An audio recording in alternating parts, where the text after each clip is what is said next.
Senhores cavalheiros, senhoras damas, Pac-Man Master 9 mais uma vez. Ainda vivo, senhores. Vivo e atuante nessa conexão youtubística no underground do YouTube Brasil. Senhores, senhores, senhores.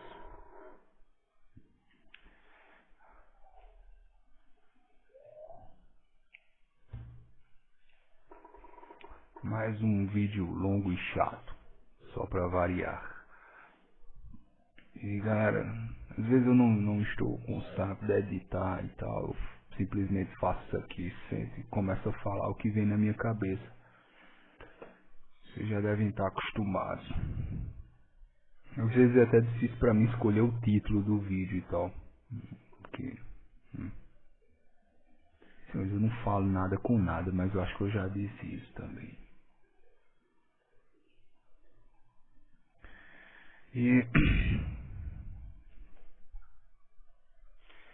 quando eu lembro a primeira vez que eu tive contato com filmes de ficção científica. Me lembro a primeira vez que eu tive contato com música eletrônica. Como eu achei aquilo o máximo.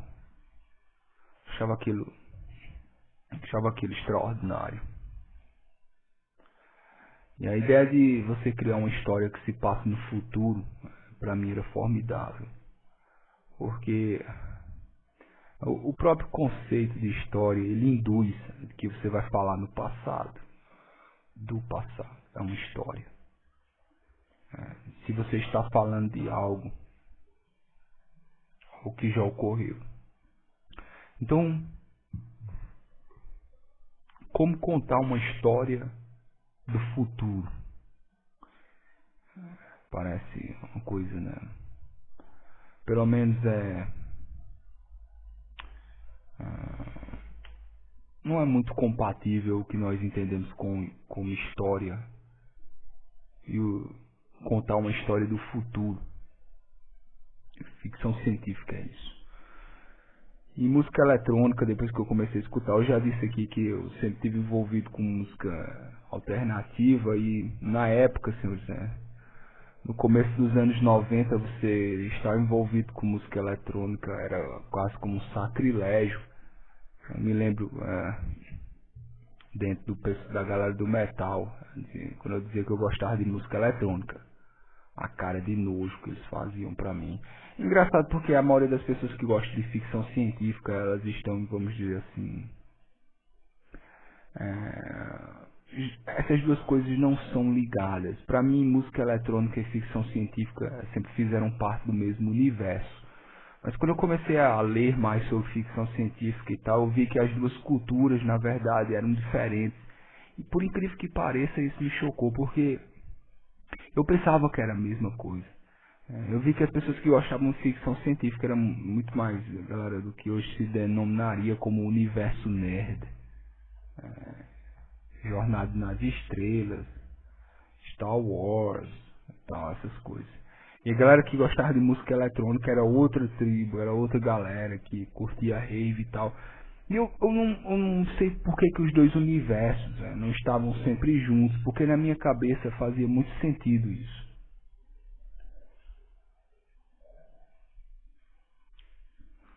E eu notei que era como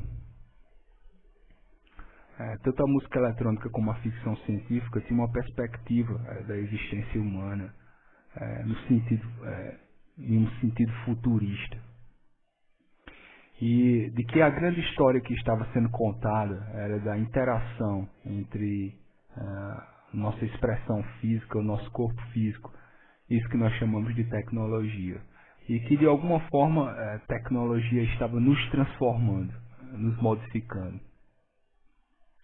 Que não, na verdade não era uma via de acesso único, não era só nós que estávamos criando tecnologia e fazendo tecnologia, mas a tecnologia também estava nos modificando. Era como se fosse, para mim, eu sempre entendi isso como se fosse uma relação de simbiose.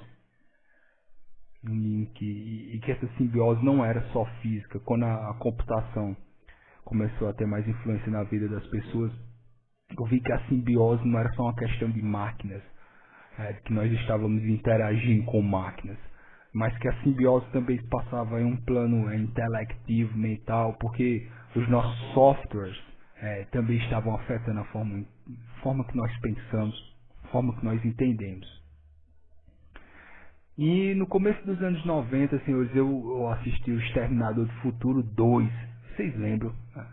Eu lembro de ter assistido o Exterminador do Futuro 1 na TV também.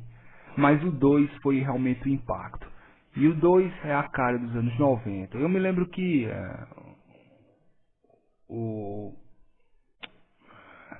uma das pessoas a serem protegidas, eu não me lembro o nome dele agora. O moleque lá era um hacker. Ficava logo no começo do filme. E eu achava isso tão legal. Eu achava como as pessoas jovens, no começo dos anos 90, elas estavam aprendendo a ter um tipo de interação com tecnologia que nossos pais e avós simplesmente não entendiam. E que essa interação com tecnologia que estava ocorrendo no começo dos anos 90, com o começo da popularização da internet, estava criando uma espécie de subculturas. E um belo dia eu encontrei com esse termo, que eles chamam de cyberpunk. E aquilo foi como se aquilo existisse para mim. Porque eu sempre tive tendências, meio punk, senhores. Eu sempre gostei do faça você mesmo. Eu sempre gostei da criatividade individual. Eu sempre tive um pé atrás, na verdade um não, os dois, com grandes corporações. Eu sempre achei que o indivíduo era sufocado frente a grandes corporações e tal. E juntando essa perspectiva punk dentro de um universo mais tecnológico, para mim era como se fosse um universo que fazia sentido para mim. Eu via a realidade daquela forma, mas aquela realidade que eu via, ela era ficção. Isso era o mais incrível. A realidade da qual eu tinha noção, senhores, a realidade que para mim fazia sentido, não era uma realidade, era uma ficção. Vocês estão entendendo agora? E quando eu li, eu fiz vídeos aqui sobre o William Gibson, um neuromancer. E, senhores, um belo dia apareceu aquele filme lá, chamado Matrix. E muita gente começou a se perguntar com aquilo. Aquilo realmente foi um passo à frente também em toda a nossa ficção relativa ao uso de tecnologia, nossa humanidade, nossa simbiose, interação com máquinas e softwares.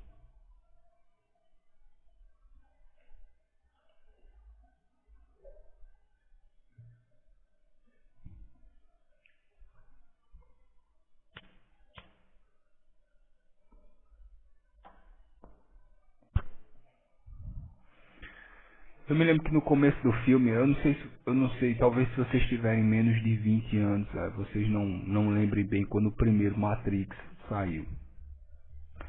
Mas na época eu assistia muito filme, eu era muito fissurado em cinema, uma coisa que eu não faço mais. Hoje eu acredito que as séries tomaram o lugar do cinema, porque a grande maioria dos filmes hoje são feitos para crianças, são filmes sobre heróis e tal, nada contra e tal.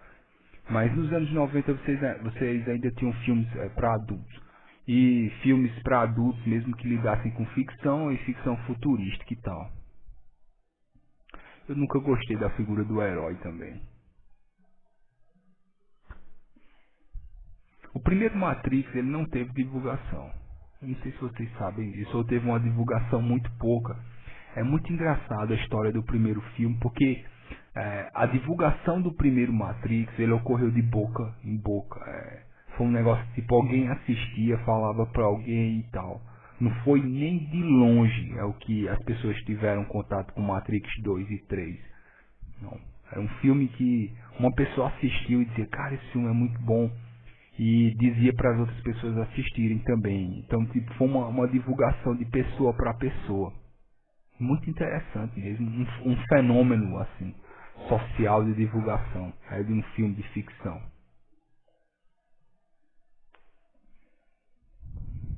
E eu me lembro que uma das primeiras cenas do Matrix, no primeiro filme, assim como o Exterminador do Futuro 2, o Neo era um hacker. Era alguém que vivia em contato com a tecnologia dia e noite. E vivia conectado. Era um programador no trabalho. E em casa era um hacker, ele vivia procurando por informação. Eu me lembro, uma das cenas que eu mais gosto de toda a série, aliás, é quando mostra o quarto do Neo. Senhores, é o meu quarto agora.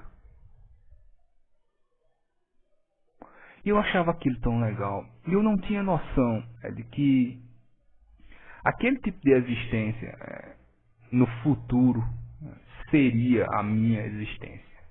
Eu não tinha noção de que quando eu estava assistindo todas essas histórias sobre pessoas lidando com tecnologia, que aquelas histórias no futuro seriam a minha história. Eu não sei se fui eu que construí o futuro, a minha realidade dessa forma. Mas o tipo de existência a que a maioria dos jovens adultos estão submetidos hoje, para mim, eu não previ que aquilo faria tanto parte da minha vida, tanto. E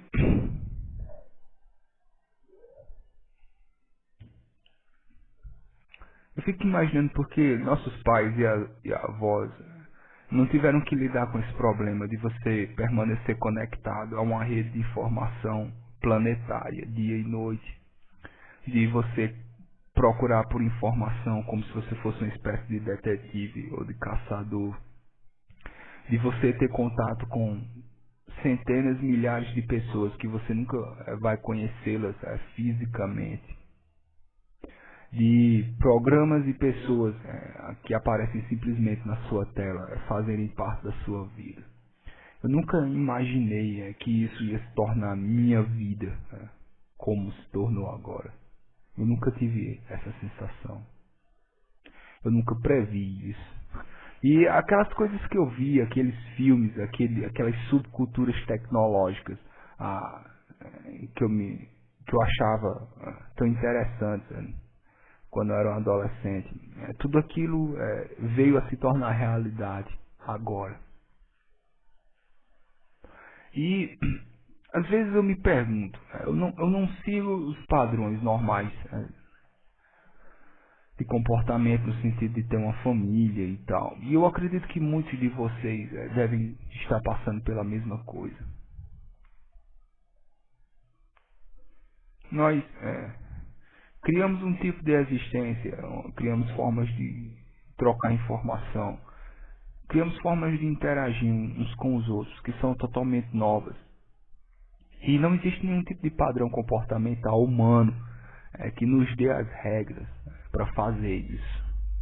Não existe nenhuma cartilha. Nossos pais e avós, eles simplesmente casavam, tinham filhos, tinham um emprego a vida toda e eles faziam o que os pais deles faziam, que por sua vez faziam o que os pais deles tinham feito, assim sucessivamente. E hoje, senhores,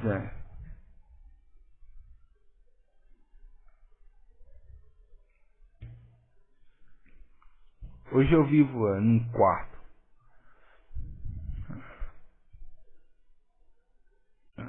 Hoje eu vivo conectado o dia inteiro. Mesmo quando eu saio daqui, eu continuo conectado. E às vezes eu disse aqui, algumas vezes eu vou na casa de um amigo para conversar e tal, e eu chego lá e tem tipo, tipo vários televisões, monitores, tablets, celulares. Nós estamos ali uns dos lá, um do lado dos outros. Mas é como se nossa mente ainda não estivesse ali, porque mesmo quando nós saímos, nós permanecemos conectados. Nós jogamos, conversamos, nós fazemos isso através da rede o tempo todo. Às vezes eu me pergunto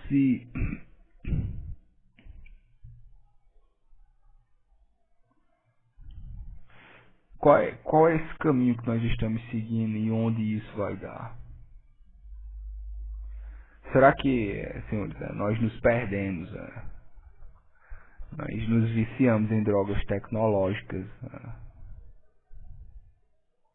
nós interagimos com fantasmas dia e noite. E através disso eu conheci pessoas do mundo todo.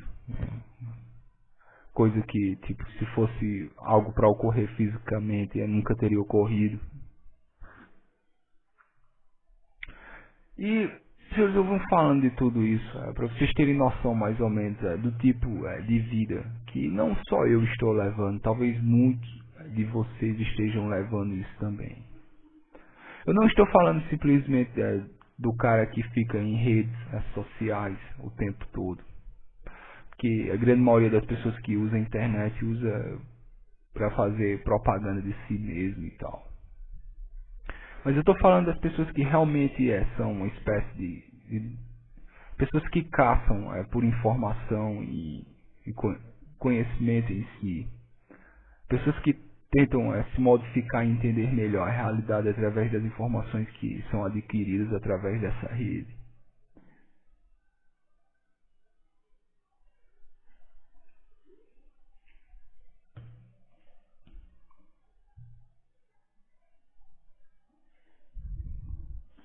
Eu me pergunto onde é que a gente vai chegar com isso.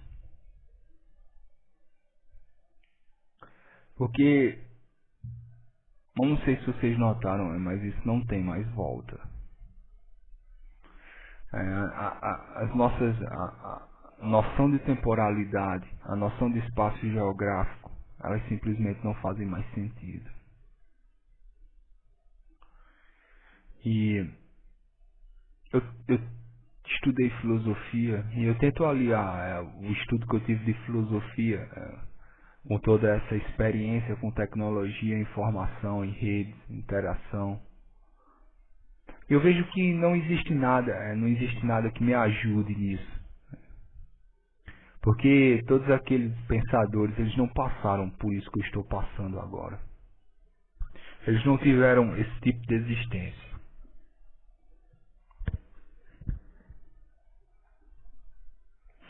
E nós saímos do padrão casa, família, emprego fixo. Nós, senhores, eu não durmo mais como a maioria das pessoas dorme, eu não como mais. Eu não tenho horários como padrão normal. E essa rede de informação parece fazer parte de mim agora.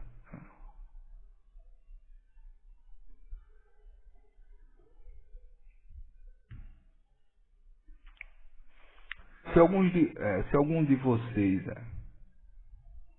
estão passando pela mesma coisa que eu estou passando, será que nós não estamos como se a gente ainda tivesse uma visão muito ingênua em relação a isso? Porque, como eu disse, essa existência virtual, ela está se tornando cada vez mais importante do que minha própria existência física. E eu não sei dizer se isso. Eu não acredito mais nesses conceitos de bom ou ruim. Eu não sei mais se isso faz sentido. Isso está ocorrendo e é ponto final. Isso está ocorrendo e ponto final.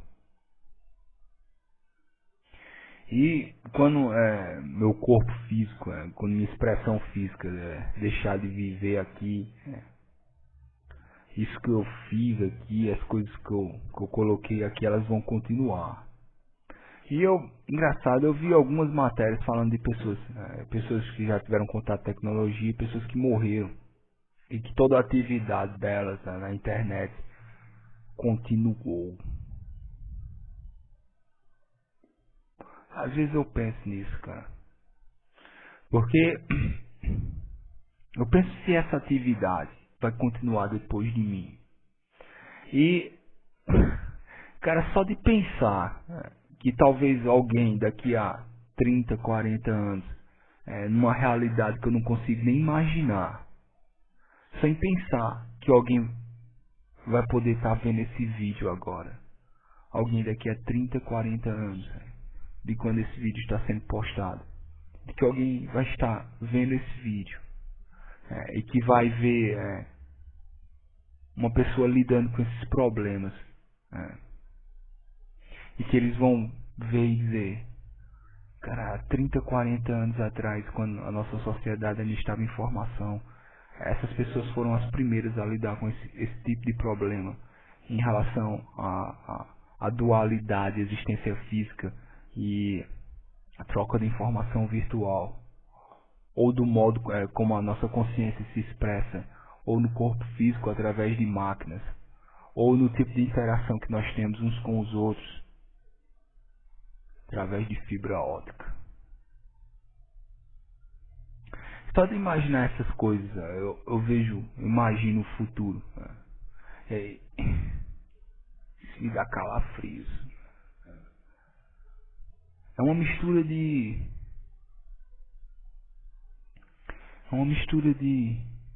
medo e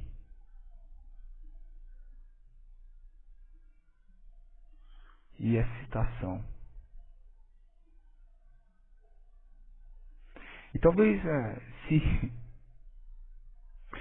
esse vídeo sobreviver 30, 40 anos, é impossível dizer. E talvez se você vê isso, talvez você tenha noção dos problemas que nós estamos lidando agora em 2012 e de que a humanidade, a forma de existência, os padrões comportamentais que nos antecederam, eles estão deixando de fazer sentido agora. Nós não sabemos que tipo de sociedade ou que tipo de padrão comportamental, numa perspectiva humana, está sendo construído agora. Ter tido contato com essa experiência humana nesse tempo em que nós estamos começando a nos tornar algo diferente do que nós denominaríamos de humano. Me traz medo, ansiedade, excitação ao mesmo tempo.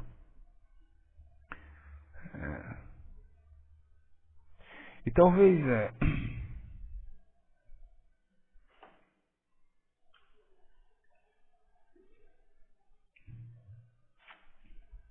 talvez esses sejam os primeiros estágios de uma mudança que nós não conseguimos conceber ainda. Eu que estou falando aqui de 2012. Mas esses problemas existem conosco. A simbiose, ela talvez esteja só nos primeiros estágios, mas ela já está causando efeitos extremos na forma como nós nos comportamos. E os nossos padrões de comportamento antigo, animal, humano, eles estão deixando de fazer sentido e eles estão causando uma confusão. Talvez essa confusão esteja nos obrigando a nos compreender de forma diferente e a criar formas diferentes de viver aqui. Eu não sei se esse vídeo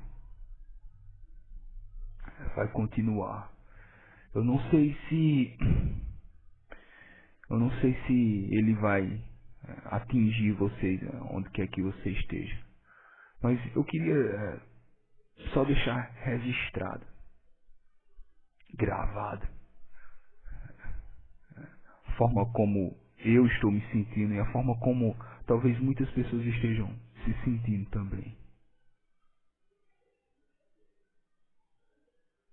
Talvez nós estejamos criando uma sociedade, um tipo de existência humana que nós não compreendemos ainda. E o tipo de influência que nós estamos tendo uns com os outros. Nós não conseguimos imaginar os resultados. E se você estiver vendo isso agora, se você estiver vendo isso anos depois do que isso está sendo gravado, eu quero que você saiba que a gente passou por isso para criar a realidade que você conhece agora. E para criar o tipo de sociedade que você está vivendo agora. Seja ela física ou puramente informacional. Que esse processo não foi fácil para a gente. Que nós passamos por uma confusão mental, por perdermos as perspectivas de espaço e tempo. E que isso está sendo difícil. Eu não sei se nós vamos conseguir vencer isso em algum tempo. Ou não sei se algum fato, alguma coisa vai fazer com que tudo comece a fazer sentido de uma hora para outra. Mas a falta de sentido é inerente à nossa experiência atual.